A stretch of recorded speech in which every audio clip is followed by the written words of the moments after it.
Welcome to Red Eye Story Hour for Tales Told After Midnight. I'm your host and author, R.J. Burley. And this is my second reading, from 4-minute reading from Wildacres. I hope you enjoy. Under a starlit midnight sky, we marched into camp. Brian's kids greeted him with cries of, "Daddy!" I sat alone at the communal fire, as others received grateful hugs. Even with the brotherhood forged by the sword, no one seemed to care that I returned. After a time, I looked up and realized that Brian stood next to me. Despite his broad frame, he moved as silent as the clouds above. And like the clouds, he had the potential to be as tempestuous. "A woman wishes to speak to you," he said. Before I could ask who, he strode into the night. I followed. As we left the camp, I felt like cold water poured into my spine. I touched the sword and handgun at my hip. Brian whispered, "We want to see what she tells you. When you find out what her bosses want, act like you are stretching, and we'll get her." I nodded and saw the quiet woodsman, Critter, in the shadows, crouched, coiled for action. The two men disappeared noiselessly into the gloom. All I could hear were my footsteps, breath, and thundering heartbeat. A primal fear arose inside as terror from ancient lore. A hooded figure blacker than the dark night loomed before me. In my head, I heard her thoughts. "Join us, Eric. No one else can communicate like you and I. Other vamps can just sense mood and desires, not full sentences like us. Speak out loud and take off your hood, Abigail." She took off her hood and let it fall, with her hair spilling over her shoulders.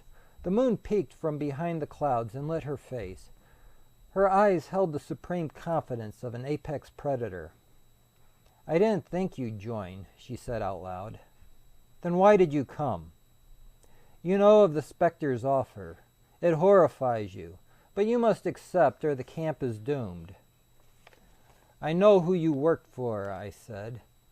"You're just a diseased cult of wannabes." She replied, "Don't convince yourself that you understand us. A scientist may see a virus under a microscope, but he hasn't mastered the disease." I felt a little lightheaded, and I scolded her. "Don't try your mind games on me. It doesn't work." "Eric, look at me." I looked into her large feline eyes. She was a beautiful woman. I focused on her smile, the promises. I saw myself with her, and seeing her beauty, forever unchanged by immortality. I felt Critter and Brian shaking me. "Where is she?" Brian demanded. Slowly the image of her that I had unwittingly conjured in my mind flittered away with the moonlight, and I was left standing in the darkened woods with the two men. "She tricked me again," I said. Brian grabbed my shoulder and clenched his fist at me, barely restraining his violence. "What did she want?" "They made us an offer we must refuse," I said. I tore away from his grasp and headed back to the camp to feel the primal safety of the fires. I swore. "What?" asked Brian. "I forgot to warn her. There are videos of her helping us." Brian said, "Maybe she knows, and her help is really their bidding. Never forget that she is a monster." "No, she isn't," I said. Without thinking, I brought my hands to the slight sensation that still lingered on my throat, delivered as I was unaware. I felt the pounding blood pulse under my fingertips.